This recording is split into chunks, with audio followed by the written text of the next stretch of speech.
Coming up, Council misses another deadline to announce a CBD cinema operator. More promises, but still no names on new tenants. The Commonwealth Hotel agreement for leasing has progressed, but again no names. Councillors divided on the cost of renewing a lease for a student study help service by Ipswich Libraries. Meanwhile, this month's Community Culture, Arts and Sports Committee had no new items to consider. And the city to get galvanized. It's Tuesday, August 10, 2021, and I'm Alan Roebuck. Welcome to Ipswich Today, which acknowledges the traditional custodians of the land on which it is produced and pays respects to elders past, present and emerging. This podcast is supported by Kinetics, people-powered web hosting trusted by Australian businesses since 1999.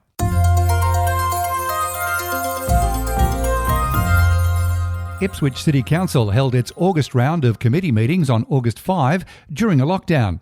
All were conducted by using Microsoft Teams video conferencing and live streamed on YouTube. Ipswich Central Redevelopment Committee heard more words of encouragement about the future tenants, but still there was nothing concrete in terms of naming names of retailers.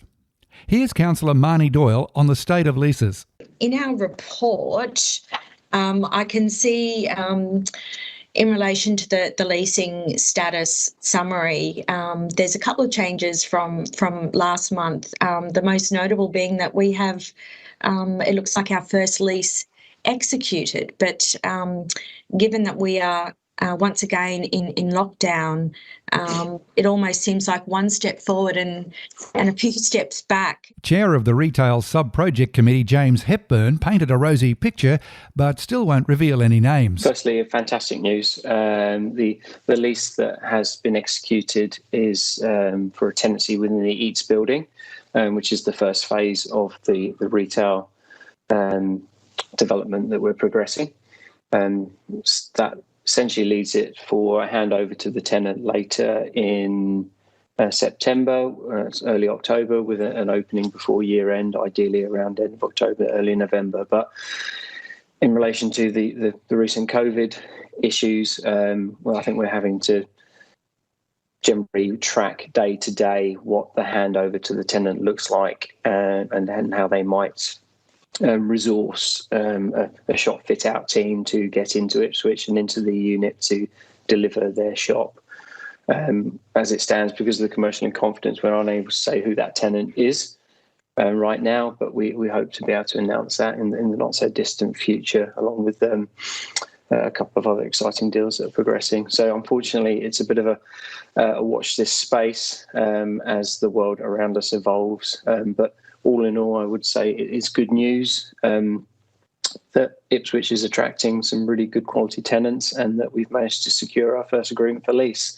Mr Hepburn also announced to the committee another 2 leasing deals. Those 2 deals are actually 3 different brands. So to explain, one of them is a leisure operator who has 2 brands. One is a large, well-known gym and the other is a yoga studio.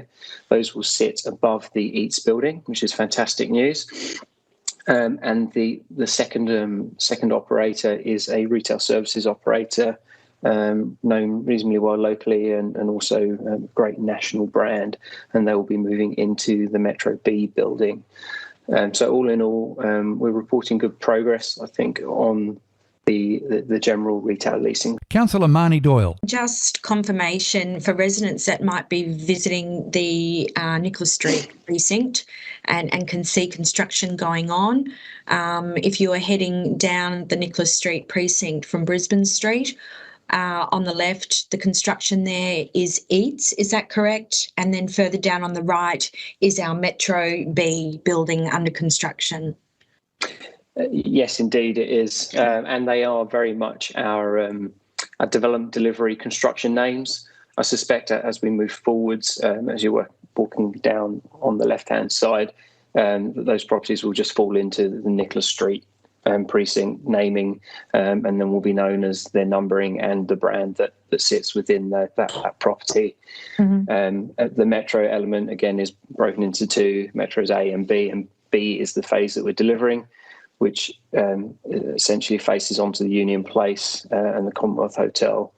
And we're yet to decide really whether we continue with the name Metro or we think of something else for the mall that links across to the train station from there. Mayor Teresa Harding raised the issue of the long-awaited announcement of a cinema operator. Mr Hepburn, I know that the cinema operator tender closed yesterday. Are you able to let us know if we received any, and if so, what kind of response we received? Yes, I can talk to it. It closed yesterday, which was a 2-week delay on the original closure date, and that was due to, I believe, a couple of parties requesting an extension relating mainly to operational issues, whereby as we moved into another lockdown, certainly more severely in New South Wales, cinema operators are having to close some of their cinemas around the country. So the focus on parts of the business has to change. So we took that on board and allowed 2 extra weeks for the submissions to come in. It's difficult for me to say a huge amount as I have not been made aware of a lot of what's going on by our procurement team, but I am advised that all shortlisted parties have submitted offers, which I personally think is absolutely fantastic news. So I think along with many others, and I'm sure we'll eagerly await our procurement colleagues to process these submissions and advise on their conformity, which will allow our team to then assess them all and hopefully bring some good news back in due course. So we've had multiple submissions to the tender?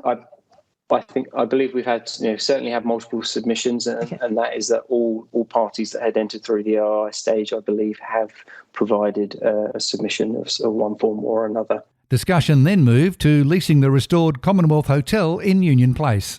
Mayor Harding. Are you able, again, if it's commercially in confidence, I'm not expecting you to answer, but a status on the leasing of the Commonwealth Hotel? Are you able to speak to that? Yes, absolutely. Commonwealth Hotel is actually going very well. We've spent quite a bit of time working on the extension drawings and what that looks like. We've had pre-development application discussions with our colleagues in planning and the heritage sides of the council. And generally speaking, we're building up to submitting a DA, I believe, in the coming weeks. So that side of it progresses well. The agreement for lease has also progressed quite well in discussions with both of them representatives on the legal team. So we're really looking to close that down quite quickly and get the DA submitted. There's clearly a lot riding politically on councillors being seen to get the rest of the CBD redevelopment completed and fully tenanted. Committee Chair Marnie Doyle made these closing comments tinged with some frustration. I know we are all passionate here at Council about the success of this project. When we think about the bigger infrastructure, that the city's trying to secure funding for, including the Ipswich to Springfield rail line, without a thriving CBD within Ipswich, it will be very hard to advocate and be successful for the extension of that train line. So, just as importantly, local families are, small businesses are the heart and soul of our community, and a lot have businesses within our CBD. So there's a lot riding on this project. And I, like, everyone, I guess, a little bit frustrated with the pace that things are progressing. But,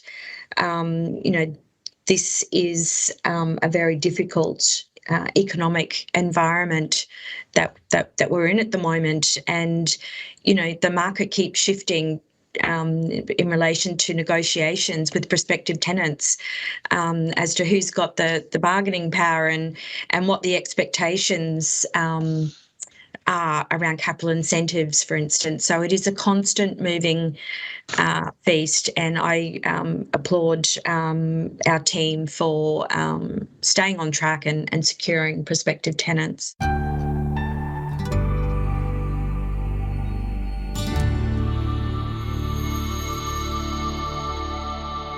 The Governance and Transparency Committee got bogged down with its single item on the agenda this month: whether Council should renew a contract with a service called Studio City, available online through Ipswich Libraries to help students with their studies.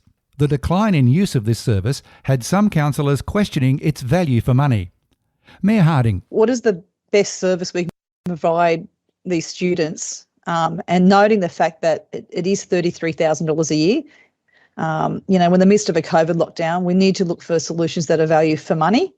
And I guess I look at the fact, is this the best way to spend $33,000 to support between 25 and 80 students? Councillor Nicole Jonick was torn about the future of the service owing to its costs and the drop in the number of users. At the present time, given drop in numbers because of COVID and other circumstances, I would definitely not want to cut off any type of lifeline to it at the moment during their Year 12 studies and tertiary studies.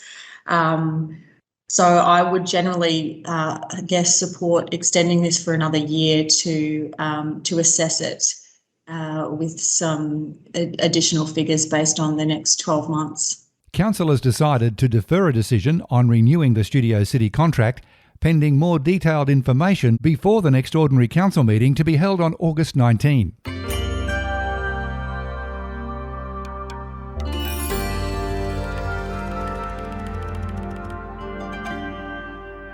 One of the surprises of the August round of council committee meetings was the low number of items on several committees. The standout here was Community, Culture, Arts and Sport, which had no new items to consider and held the shortest committee meeting in living memory, about 2 minutes. This would have to be considered very unusual because 4 major activities of council are overseen by this committee. And stepping out of the council chambers for a moment, you may have seen advertising for Galvanized, Ipswich's new Festival of Heritage.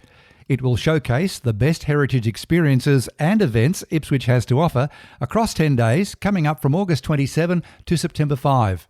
You'll be able to be transported back in time by visiting iconic venues and historic sites and participating in open days, tours, demonstrations and workshops, COVID permitting. Walking tours through Ipswich Central and the historic top of town will reveal the early businesses and their importance on a growing city.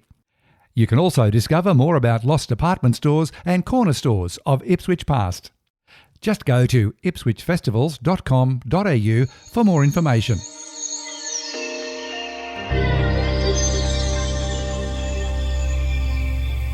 And a reminder, you'll find several handy links in the show notes. Ipswich Today is supported by Kinetics, people-powered web hosting trusted by Australian businesses since 1999. This podcast is also listener-supported. Please make a once-only gift or regular donation to help keep it online. Just go to ipswichtoday.com.au and click the donate button on the homepage to make a payment through PayPal. Follow and stream this podcast from your favourite app, including iHeartRadio and Amazon Music Podcasts, or play Ipswich Today from smart speakers. Music is supplied by Purple Planet Music. This is Alan Roebuck. Thank you for listening.